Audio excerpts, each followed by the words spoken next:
Bueno, bienvenidos a la primera mesa de esta mañana con la que arrancamos esta tercera jornada de Inteligencia Artificial y Tecnología. Como dice el nombre de esta mesa, el futuro ya está aquí, así que vamos a tratar de exponer una visión panorámica sobre cómo España está adoptando estas nuevas tecnologías para no quedarse atrás frente a otras potencias. También nos fijaremos en cómo las empresas están utilizando ya estas herramientas para ser más competitivas, en el papel de la ética en la adopción de estas nuevas tecnologías o en si la inteligencia artificial puede ser una oportunidad también, ¿por qué no?, para las pequeñas empresas. Para ello contamos con Alberto Gago Fernández, es director general de la Agencia Española de Supervisión de Inteligencia Artificial. Bienvenido. Con Beatriz Arias, que es directora de Transformación Digital de Digitales, la Asociación Española para la Digitalización. Bienvenida. Ferran García Rigau, director de Data y a Innovación de Iberia. Buenos días. Y también contamos con Silvia Núñez Rivero, responsable de Transformación Digital de Iberdrola. Bienvenidos, bienvenidas a esta primera mesa de la mañana. Si os parece, me gustaría empezar con un aspecto que en el mundo de la ciencia y la tecnología suele ser clave, que es la ética. En las últimas semanas hay mucho debate sobre los usos de la inteligencia artificial. Están empezando a entrar en vigor las primeras normas, reglamentos sobre la IA. De forma muy breve, ¿qué importancia creéis que debe tener la ética en la innovación tecnológica y específicamente en la inteligencia artificial? Alberto. A mí, ética es una palabra, es un concepto muy importante, pero para España, y yo creo para este gobierno, también nos gusta hablar de derechos de los ciudadanos. Y de derechos entendidos como un activo para una sociedad mejor, pero también para una oferta comercial mejor de las propias empresas. Nosotros creemos que al final este reglamento de inteligencia artificial que se ha aprobado a nivel europeo combina estas dos opciones, ¿no? El asegurar que proteges los derechos de los ciudadanos mientras fomentas la innovación y conseguir que esa innovación cada vez sea más responsable, que la oferta comercial de las empresas europeas sea una oferta comercial responsable y que eso sea lo que se extienda en el mundo y puedan ir a otros mercados a vender sus productos o sus innovaciones en inteligencia artificial. En este sentido, nosotros creemos que da igual si es ciudadano o cliente, al final es la misma persona, pero sabemos que sin confianza una empresa no vende, y si una empresa no vende, el mercado no escala. Con lo cual necesitamos aportar esta seguridad jurídica a las empresas, pero sobre todo basándonos en los derechos de los ciudadanos. Esto es importante porque el CIS, las preguntas del CIS ya establecían que España tenía el 93% de los españoles tenían miedo e incertidumbre con respecto a la inteligencia artificial. Entonces, aquí el Gobierno de España y el ministerio que lidera Óscar López, al final lo que quiere es montar este marco institucional que permita rebajar ese porcentaje de ciudadanos que desconfían o tienen miedo de la IA para que realmente puedan utilizar sus beneficios y que sepan que se va a hacer siempre protegiendo sus derechos, su seguridad, que es una parte muy importante de nuestro mercado interior de la Unión Europea, y también su salud, ¿no? Aquí también está claro que para poder hacer un trabajo adecuado desde la Agencia de Supervisión de Inteligencia Artificial, no solo necesitamos tecnólogos en nuestra agencia, necesitamos también perfiles, por ejemplo, sociólogos, traductores, gente que está involucrada en todo el tema de la economía, de los impactos económicos. Entonces, tenemos que tener un equipo multidisciplinar que pueda entender cómo aterrizar todo esto y, sobre todo, también acompañar a las empresas en su transición hacia esta IA responsable. Aquí, ayer ya anunciamos que íbamos a montar un laboratorio de ideas, una especie de think tank en la ESIA, le llamamos la inteligencia de la inteligencia artificial, para entender cuál es el impacto de esta tecnología en diferentes sectores o ámbitos que le preocupan a la ciudadanía. Uno de ellos es el mercado laboral, o por ejemplo, ayer anunció mi secretaria de Estado, María González Veracruz, que íbamos a hacer una línea específica de IA y mujeres, de cómo afecta esta tecnología a la igualdad de género. Pero también en otros ámbitos como puede ser el mercado laboral, de hecho, la desinformación, que lo ha mencionado Ignacio Escolar en su intervención, y también los menores, que es un tema que nos preocupa y nos ocupa mucho desde el Gobierno de España, y que ya sabemos que nuestro presidente Pedro Sánchez ha puesto sobre la mesa unas medidas valientes, pero también necesarias para asumir unas responsabilidades que tenemos que asumir. Beatriz. Desde Digitales, representamos, somos una asociación de empresas y patronal de empresas de la digitalización. Tanto nosotros como nuestros asociados defendemos que la IA debe ir acompañada de un marco ético desde el diseño, sí o sí. Por una razón muy sencilla, siendo además los que estamos del lado de los que ofertamos, ¿no?, la tecnología. Y es que la IA no puede modelar valores humanos.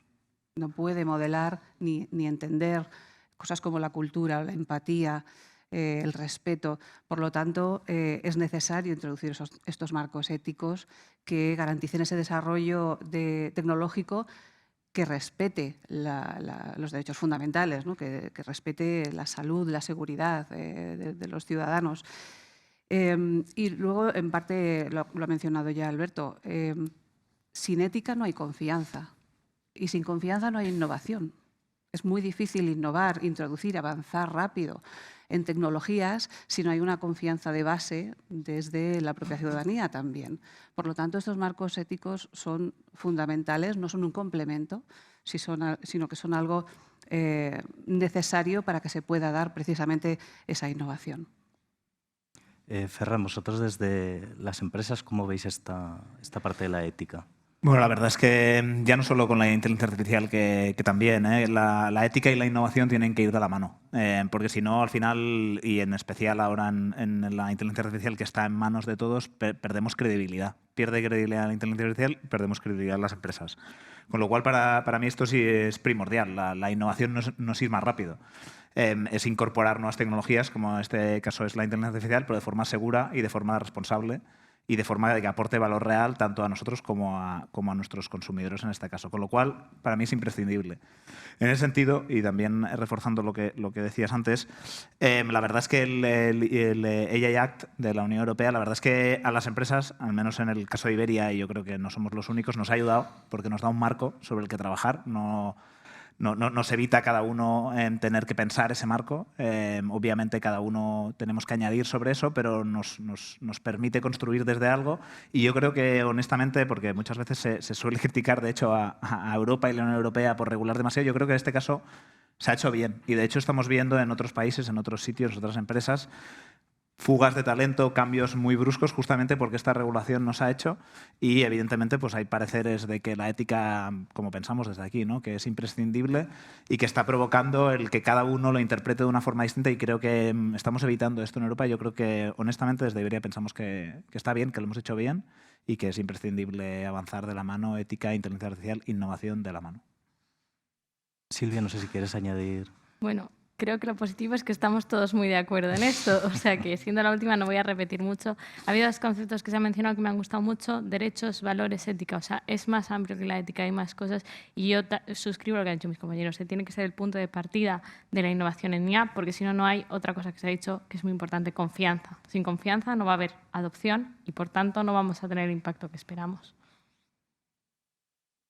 Bueno, por ir avanzando, Alberto, te quería preguntar, ¿cómo está España en relación con la inteligencia artificial y respecto a otros países? ¿Hay mucha diferencia todavía? ¿Hay mucho gap que reducir con otros grandes países? Bueno, yo aquí me gustaría que sacáramos pecho y orgullo patriótico, ¿no?, en el sentido de que España es un país que lidera todo el debate de la inteligencia artificial.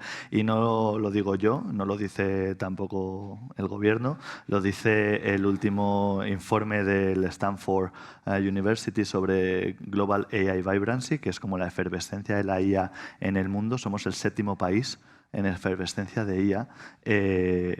por muchas razones, porque tenemos los marcos institucionales adecuados, pero también porque tenemos a las empresas que de verdad quieren adoptar esta tecnología, ponerla al servicio de sus clientes, pero siempre respetando, como hemos dicho, sus derechos. Nos situamos por delante de países, por ejemplo, como Francia, Canadá o Alemania. Somos el primer país de la UE en este indicador. Yo creo que esto es algo de lo que sacar pecho. Además, somos el sexto país del mundo en referencia en cuanto a gobernanza de la inteligencia artificial.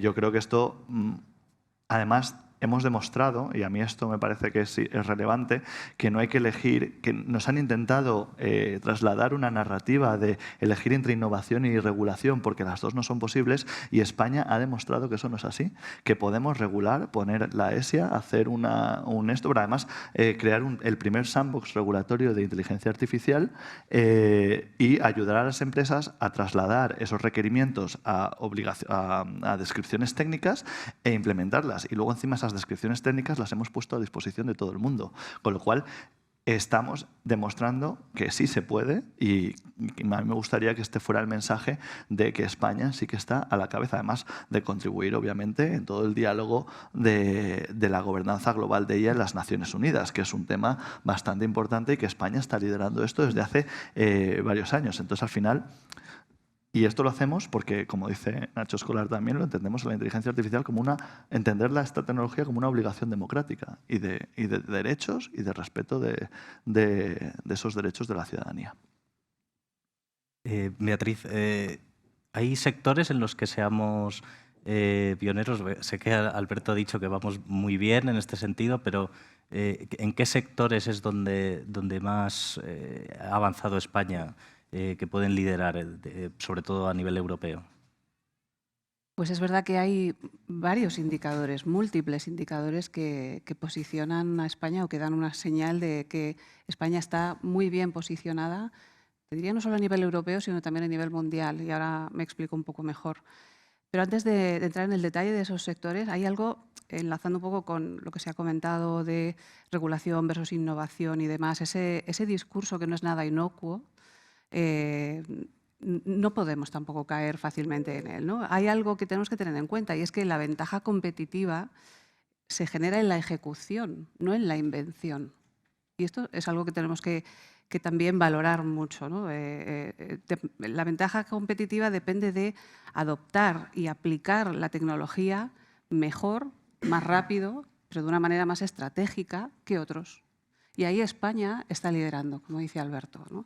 Pero vamos, esto no lo digo yo, el Foro Económico Mundial también ha puesto números al respecto de esto, pero tenemos evidencias históricas incluso múltiples en torno a la tecnología, ¿no? Recordemos los famosos smartphones, por ejemplo, donde Europa y Japón, por decir grandes empresas que eran europeas y japonesas, eran líderes y sin embargo fueron pioneros y sin embargo fue Apple quien se llevó el mercado, ¿no? Fue Apple quien dominó encontrando esa killer application y el ecosistema. Por lo tanto, tenemos argumentos sólidos también para defender que España puede ser altamente competitiva. Eso sí, si sabemos priorizar la aplicabilidad de las tecnologías, y estamos hablando hoy de IA, de manera sectorial y estratégica. Por sectores, pues principalmente el sector tecnológico, el sector de las TIC, de las tecnologías de la información y la comunicación, muestra ya una adopción de un 41%, con lo cual muestra que es un sector maduro en cuanto al uso de las tecnologías, ¿no? En cuanto a adopción, después podemos hablar del sector financiero. El marketing digital también está invirtiendo mucho en automatización de campañas, por ejemplo. Sanidad, que no deja de ser un sector también público, pero que empieza ya no a explorar, sino a implementar inteligencia artificial de manera táctica y siempre preservando, ¿no?, dentro de este marco ético y de regulación.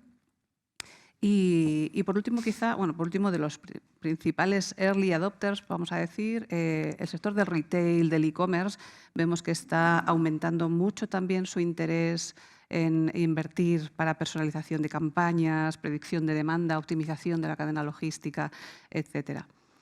¿Dónde nos queda por poner aún esfuerzos? bueno, pues en introducir la inteligencia artificial en toda la cadena de valor, pero no de cualquier manera o no porque ya lo está haciendo otro, lo tengo que hacer yo antes, sino donde tiene sentido y de la manera en la que tenga sentido hacerlo. Nosotros insistimos siempre mucho en que la primera pregunta es el para qué, antes de hablar de introducir la IA, ¿no?, en los procesos operativos.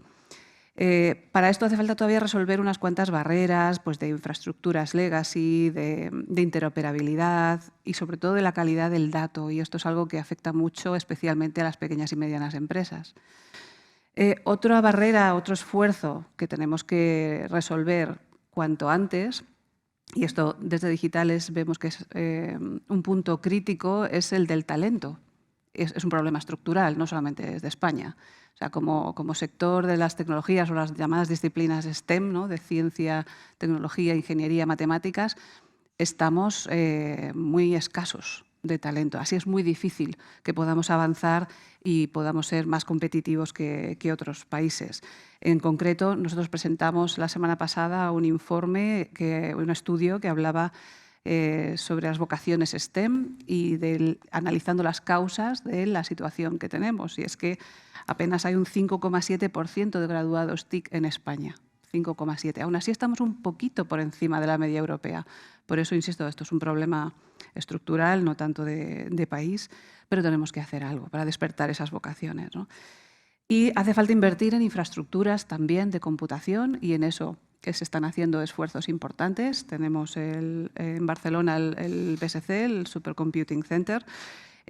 Hay unas campañas de inversión públicas importantes también en dotar al país de infraestructuras de gigafactorías, ¿no?, de IA, de dotar a España también de infraestructuras de espacios de datos a nivel nacional y sectorial que nos permita beneficiarnos todos de esa compartición de datos por industrias. Y por último, como decía, la adopción en las pequeñas y medianas empresas. Esto está siendo aún una dificultad el avanzar rápido en este nivel, ¿no?, en este segmento. Y España está constituida principalmente el tejido empresarial por pequeñas y medianas empresas. Y por último, por dar una nota positiva también, un indicador positivo, ¿no?, que refleja eso que estábamos comentando, de que estamos bien posicionados. No podemos hablar de las tecnologías como la IA sin hablar de los cimientos, la base, las autopistas, la conectividad, las infraestructuras de conectividad. España está por encima de Europa, por encima de la media europea en cuanto a dotación de infraestructuras de conectividad. El último informe de la década digital, informe europeo del año pasado, 2025, ya daba algunos datos interesantes. Por ejemplo, la cobertura de fibra óptica en España está al 95% del país, y en concreto de los hogares, ¿no? Y en cuanto a zonas rurales, estamos hablando del 86,3% ya de cobertura. Con lo cual, estamos en una buenísima posición para ser un país competitivo, pionero, líder. Eso sí, necesitamos seguir invirtiendo en conectividad avanzada. Todas estas tecnologías emergentes son mucho más demandantes en conceptos o parámetros como latencia ultra baja, ya no solo es velocidad, ya hay unos requerimientos de seguridad, ciberseguridad, que requieren también dotar a las infraestructuras de esa conectividad más avanzada. Ferran, por bajar un poco a la realidad del día a día y de la inteligencia artificial en nuestro trabajo diario, ¿cómo se está utilizando ya la inteligencia artificial en las empresas? Y incluso por conectar un poco con lo que comentaba Beatriz, no sé si tenéis dificultad en encontrar esos perfiles, ¿no?, dedicados a la inteligencia artificial. Bueno, la segunda se contesta rápido, sí, muchísimo. Pero bueno, me expando un poco más, por supuesto. A ver, en la primera, la verdad es que a día de hoy yo creo que es relativamente fácil. Yo llevo, obviamente, años hablando de esto y al principio hablábamos 2, 3 casos. A día de hoy, incluso en nuestras vidas personales, yo creo que prácticamente, bueno, hay un porcentaje altísimo de españoles que lo utilizan todos los días, ¿no? Entonces, es cada vez más sencillo encontrar casos de uso. En ese sentido, el más extendido que tenemos Iber es que hemos introducido una herramienta de inteligencia artificial generativa como apoyo de copiloto para más de 1.000 empleados en Iberia, en su día a día, para cualquier tipo de tarea, ¿vale?, que les pueda asistir. Esa es la más extendida. Sino como casos más concretos, nosotros donde más utilizamos la inteligencia artificial, y esto viene de años atrás, obviamente pues ha sido exponencial, es en 3 ámbitos concretos. Es mejorar la experiencia de nuestros clientes y en este caso de empleados, eficientar los procesos, que va muy también de la mano de mejorar la experiencia de nuestros empleados, y luego ser más sostenibles. Pues en este caso, realmente a mí hay un caso que me gusta mucho, además es que me gusta el caso también en concreto, pero es que además como toca los 3, a mí me parece muy interesante, que parece una simplez, pero en realidad es súper complejo, que es cómo llenamos los aviones, que hasta la inteligencia artificial pues los llenábamos según los clientes iban reservando en el expediente, los íbamos colocando. Pero hay un tema que es que el avión, cuanto más balanceado esté, menos consumo de combustible genera, sobre todo en el despegue. Y aparte que nosotros sabemos pues, los clientes que vamos a tener a bordo, pero también hay por detrás, por debajo, maletas y transporte de mercancías. Y todo esto normalmente se sabe prácticamente a horas, si no minutos, de que va a despegar el vuelo. Entonces, una decisión humana, pues obviamente deja primero clientes que querían a lo mejor estar en ventanilla, en pasillo, juntos, pues no lo puedo hacer. Porque la combinatoria es muy alta. Lo miramos otro día, la combinatoria es más elevada que el número de átomos en el universo, es increíble. En un avión de unos 300 asientos. Pero además también no acaba de balancear, con lo cual también pues hay eficiencias en combustible que se pueden capturar y no somos tan sostenibles. Introduciendo inteligencia artificial ahí, vemos que en cuestión de segundos, de hecho, nos dejamos como máximo unos 3 segundos, podemos optimizar y encontrar la mejor solución a este problema, que por un lado mejora la experiencia de nuestros clientes porque le damos lo que quieran siempre que sea posible, obviamente. Eficientamos el proceso porque se hace de forma 100% automática y además encontramos el óptimo en balanceo, con lo cual somos sostenibles porque minimizamos el consumo del combustible. Ese es el caso como perfecto, porque tocamos las 3 patas. Hay casos también muy bonitos de, por ejemplo, cómo optimizamos nuestra flota, cómo decidimos dónde ponemos los aviones, por ejemplo, que con un 330 vamos a volar a Puerto Rico, con el 350 lo vamos a poner a Buenos Aires, cuántas frecuencias, porque tenemos la flota que tenemos la demanda que tenemos, hacer el match entre esto también utilizamos inteligencia artificial. Y luego hay casos más de operativa del día a día, pero que también son muy bonitos, de cómo en tiempo real predecimos que un cliente, porque un vuelo se ha retrasado un poco, a lo mejor va a perder una conexión entre un vuelo y otro y automáticamente le cambiamos al vuelo siguiente, o al revés, manualmente pensamos que lo iba a perder y vemos que no, con inteligencia artificial que lo va a coger porque en ese momento, por ejemplo, el otro vuelo se va a retrasar un poco, porque a lo mejor en los filtros de seguridad hay menos cola, entonces le esperamos, porque sabemos que no le vamos a tener que esperar una hora, sino van a ser unos minutos, le esperamos, con lo cual no pierde la conexión. Ahí también es un ejemplo muy bonito. Silvia, uno de los tipos de inteligencia artificial que más se está hablando en los últimos año o 2 años es la IA agentiva o IA agéntica. Estos sistemas de inteligencia artificial basados en agentes autónomos capaces tanto de observar su entorno como de tomar decisiones e incluso de ejecutar acciones. ¿Es posible que sea una innovación tan relevante como lo fue en su momento la nube? Y en vuestro caso, en Iberdrola, ¿la estáis utilizando ya? Bueno, yo aquí me gustaría contarte un poco primero de dónde venimos, ¿no?, y cómo hemos llegado a esta IA agéntica y luego un poco la perspectiva que tenemos. Nosotros llevamos haciendo inteligencia artificial más de 15 años, o sea, esto no es nuevo, ya existía antes. Nosotros tenemos equipos de científicos de datos internos en la casa y tenemos casos de uso en toda nuestra cadena de valor, distribución, generación y comercialización de energía. Tenemos cosas que van desde poder predecir la generación a nivel horario de nuestros aerogeneradores según la meteorología que va a haber, o, por ejemplo, el programa Voz del Cliente de nuestra distribuidora, que es capaz, en el caso de una falta de suministro, informar a los clientes de cuánto tiempo falta hasta que se reponga, de modo que ellos puedan planificarse. No es lo mismo que te vayas a estar sin frigo y sin cocina 5 minutos que 7 horas, ¿no? Y estos son algoritmos que nos gustan mucho porque tienen muy buen retorno y además tienen 0 riesgo operativo, 0 riesgo ético. Vale, entonces nosotros también ahí somos súper conscientes de que somos una operadora de servicios críticos y que nos gusta pisar sobre seguro, es decir, nos gusta experimentar, aprender, pero cuando ponemos algo en producción siempre vamos ya con garantía de que eso va a funcionar bien. Hace 3 años ya vino la inteligencia artificial generativa, ¿no? Todos nos viene a la cabeza el famoso ChatGPT y aquí estuvimos experimentando al principio y ahora ya lo tenemos bastante extendido. Tenemos desde cosas tan básicas como es Copilot, ¿no?, que es la herramienta de productividad de nuestros empleados, abierta a todos los empleados del grupo de forma privada y segura, por supuesto, y además A mí esto ya me parece una commodity, ¿no? Yo creo que se ha convertido en algo que todos esperamos tener en el trabajo porque tú en tu día a día usas este tipo de modelos y a mí me gusta asemejarlo a la calculadora, ¿no? Cuando se inventó la calculadora, pues tú tenías tu calculadora en casa y no te imaginabas que fueses a ir al trabajo y te fuesen a hacer un balance contable con un ábaco.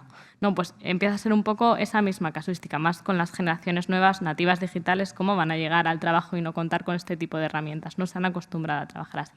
Pero además de eso, también tenemos casos de uso de inteligencia artificial generativa más aterrizados a nuestras operaciones, pues detección, por ejemplo, en imágenes de defectos en las palas con inteligencia artificial generativa. Tenemos también asistentes especialistas que acompañan a nuestros técnicos a seguir procedimientos manuales muy complejos de transformadores, de líneas, y les ayudan a ser más rápidos y más eficaces a la hora de resolver incidencias. Y esto ya lo hemos ido extendiendo y lo tenemos bastante consolidado y tenemos además un funnel de casos de uso potente ahí. Y ahora ha llegado la inteligencia artificial agéntica, que tiene muy buenas perspectivas. Los analistas tecnológicos apuntan a que va a ser una tecnología que va a poder cambiar mucho, ¿no?, la forma en la que diseñamos sistemas. Pero también aquí hay que decir la realidad, y es que los grandes hiperescaladores pusieron las plataformas de IA agéntica disponibles para que las empresas empezasen ya a securizarlas, a adoptarlas, etcétera, a finales del año pasado disponibles. Nosotros necesitamos un tiempo primero para securizarlas y adaptarlas, ¿no?, nuestros datos, privacidad, ciberseguridad, todo eso, y luego tenemos que experimentar antes de lanzarnos, ¿no?, a hacer cosas con esto. Tenemos un pequeño piloto, Friends and Family, lo que llamamos, que es un caso muy simple, es para nuestra herramienta de ticketing, ¿vale? En el caso de pues, cuando se te rompe el portátil, cuando necesitas un casco nuevo, todo eso tienes una incidencia en el portátil, que con varios agentes pues, les ayuda a los técnicos que tratan estas incidencias a ver el contexto histórico de las incidencias. ¿Cuál es el tipo de incidencia más adecuado para este tipo de situación? ¿En qué casos estas incidencias no se han resuelto correctamente y por qué? Para que no vuelvas a abrir o para que no vuelvas a tomar este procedimiento. Y son como varios agentes orquestados entre ellos que le van ayudando. Lo tenemos abierto a un equipo que es técnico, que entiende esta tecnología y estamos probando, ¿no?, viendo qué información conseguimos, qué logs tenemos, qué parámetros podemos controlar o no. Y de momento es un piloto que nos va a permitir pues, experimentar de una forma controlada, segura, además, pues lo que decía, con perfiles que están acostumbrados a tratar con esta tecnología y ver dónde está suficientemente madura para que podamos escalarla. En cuanto a la aplicación de inteligencia artificial, una de las cuestiones, a lo mejor miedos que pueden generar es esta idea de que va a sustituir algunas de las tareas o incluso empleos, ¿no? ¿Cuáles de estas tareas se están ya sustituyendo en las empresas españolas? No sé. Bueno, yo creo que se han mencionado algunos ejemplos, ¿no?, muy concretos por parte de Iberdrola y de Iberia. En general, la inteligencia artificial ya está más que preparada, sobre todo la generativa, porque la inteligencia artificial lleva como 50 años viviendo entre nosotros, no es nada nuevo. Pero la generativa, que sí que es la que ha dado este boom, ¿no?, en esta última década, lleva tiempo preparada para absorber todo lo que sean tareas repetitivas de análisis, comprensión de textos, de información, mejor dicho, y realizar otro tipo de tareas como síntesis o predicción a partir de los datos que analiza y con esto pues, aplicaciones como resolución de dudas mediante chatbots o asistentes virtuales que son capaces de gestionar una consulta de principio a fin. En telecomunicaciones, por ejemplo, ya se están utilizando para las redes de telecomunicaciones inteligencia artificial generativa que permite hacer un primer triaje de incidencias o incluso predecirlas antes de que ocurran, ante unos primeros indicadores que empiezan a apuntar con ciertos patrones a una posible incidencia o desenlace. Es capaz de realizar ese diagnóstico y de tomar acciones correctivas incluso antes, ¿no?, de que ocurra, o acciones preventivas en ese sentido.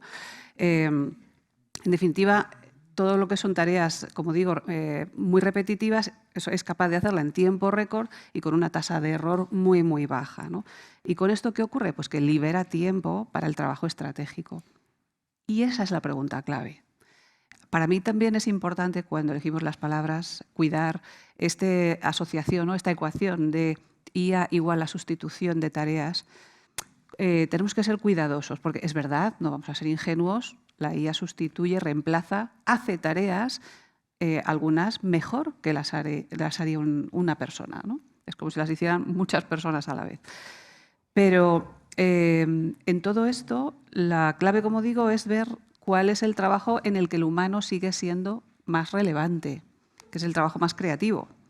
Y ahí es donde surge la innovación, cuando se dan esos espacios, ¿no? Eso es lo que la IA no puede hacer, pero sí nos puede ayudar a ser más creativos o más innovadores, pero no por la sustitución, repito. Y para cerrar con el tema de la narrativa, de ese miedo, es verdad, es real, ya se está midiendo. Hay un informe de EY, por ejemplo, del año pasado, donde daban cuenta de que hasta el 42% de los trabajadores cree que su empleo va a ser sustituido por la inteligencia artificial. Es el fenómeno que se llama ansiedad por la IA o de la IA, ¿no? ¿Esto qué produce? Resistencia organizativa. Esto hace que se creen unas barreras mentales, culturales, si no se gestionan. Por eso es muy importante, cuando hablamos de introducir IA, no es introducir una herramienta, es introducir un gran cambio cultural en las organizaciones, ¿no? Hay que gestionar este miedo. En este sentido, sí que es verdad que, aunque en un primer momento siempre se ha hablado, ¿no?, de esa posible desaparición de un gran número de empleos, es verdad que los últimos informes reflejan que efectivamente que esas tareas más repetitivas es lo que puede desaparecer, incluso que se puede dar la opción a generar nuevos empleos relacionados con la inteligencia artificial. Esto, no sé cómo lo veis y en qué campos creéis que se pueden crear estos nuevos empleos. Bueno, yo por aportar también a la temática, o sea, lo de los nuevos empleos es un hecho. En todas las revoluciones industriales siempre ha habido como una transferencia de tipos de trabajo. Entonces, lo que tenemos que también asegurar es que ponemos los necesarios planes de formación, de upskilling y reskilling, para que aquellas tareas que puedan ser sustituidas por una inteligencia artificial se conviertan en otro tipo de perfiles que transicionen hacia, por ejemplo, la supervisión humana, porque al final tú introduces inteligencia artificial en tus procesos, introduces IA agéntica, pero en algún momento tendrá que haber un humano que vea o que, digamos, evalúe que se están tomando las decisiones como se le había planteado a la inteligencia artificial o a la IA agéntica con los objetivos que se le estaban planteando, y que lo hace de manera, pues, ética, si es que es un sistema de IA de alto riesgo, o de manera transparente si es que es un sistema de no alto riesgo. Con lo cual, yo creo que aquí el foco es cómo empezar a transformar estos trabajos para que el impacto en el mercado laboral sea el menor posible y tengamos de nuevo pues las cifras de paro que tenemos hoy en día en España, que están por debajo del 10% desde los últimos 17 años. O sea, quiero decir que es que al final es seguir motivando este tipo de transformación. Yo solo por construir sobre esto estoy muy de acuerdo. O sea, al final el concepto que a mí más me gusta, que yo creo que se ha repetido más veces, es que la IA no reemplaza personas. La IA lo que reemplaza son tareas.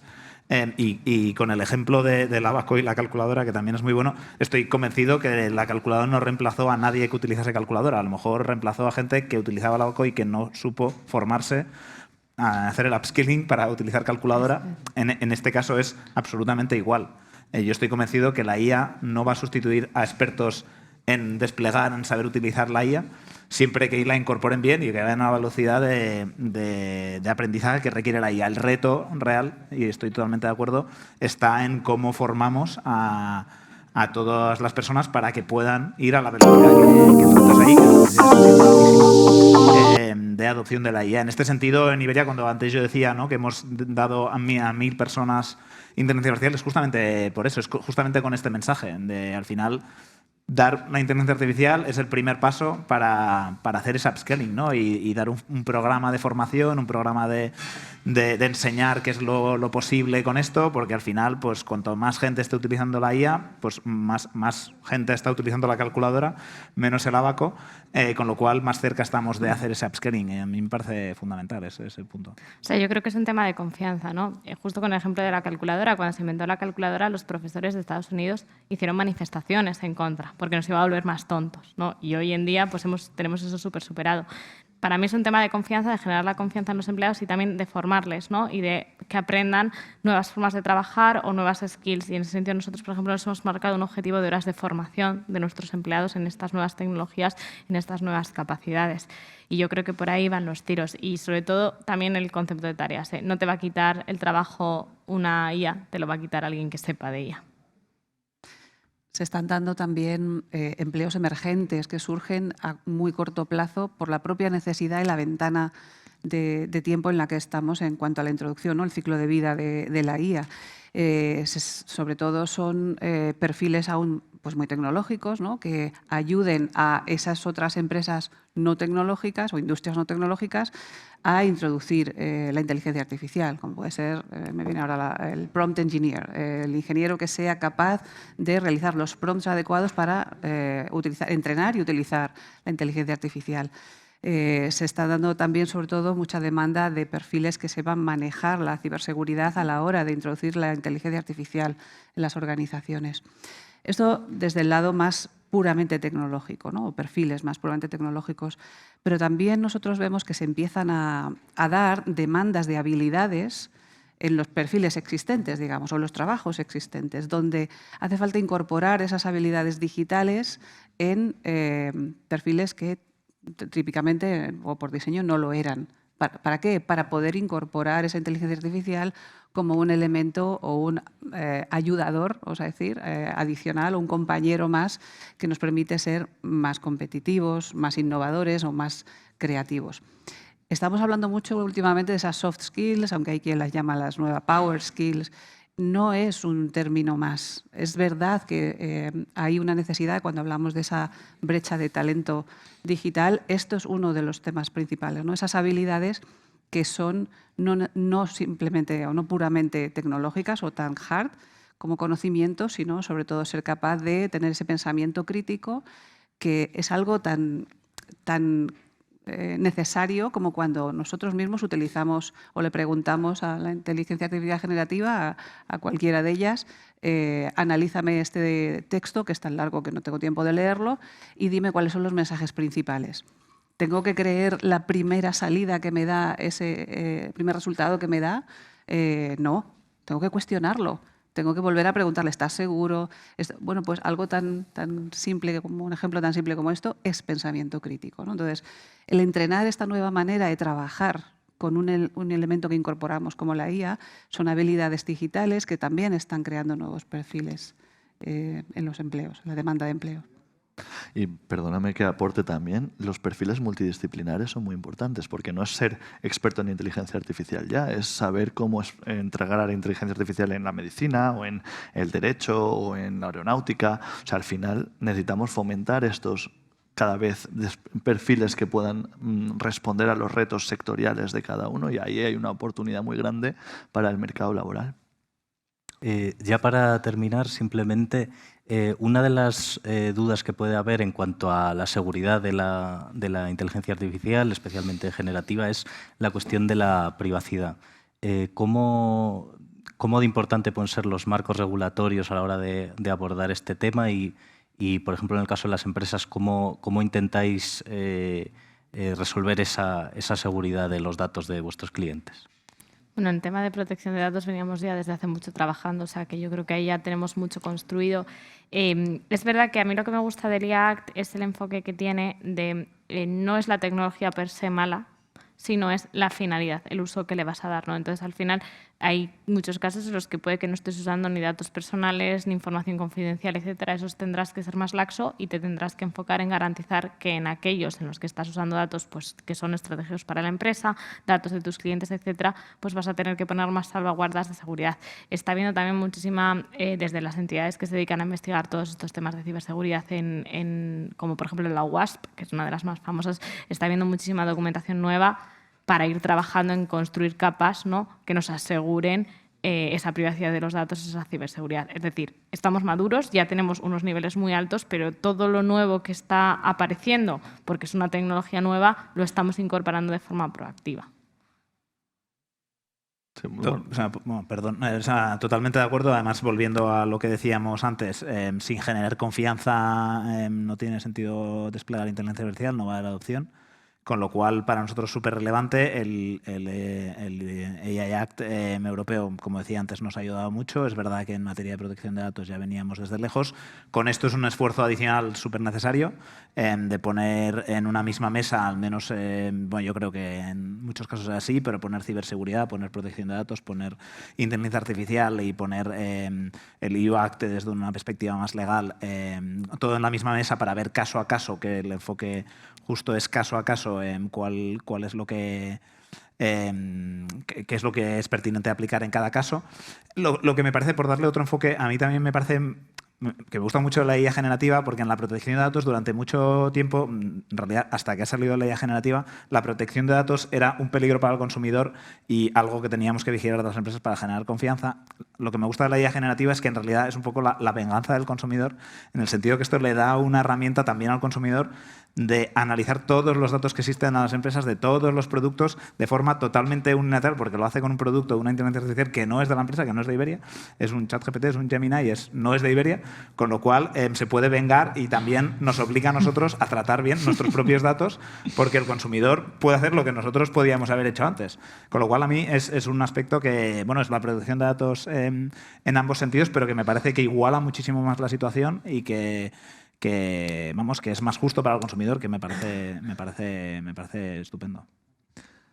Yo aportar que el Reglamento General de Protección de Datos está aquí desde hace muchos años, pero hay otros reglamentos también que tenemos que conjugar con el reglamento de IA, pero también los reglamentos de ciberresiliencia, por ejemplo, o los reglamentos el reglamento del dato o de gobernanza del dato, que son reglamentos que además no solamente, digamos, que te dan la confianza para proteger los datos personales o la ciberseguridad, pero también para compartir los datos en confianza.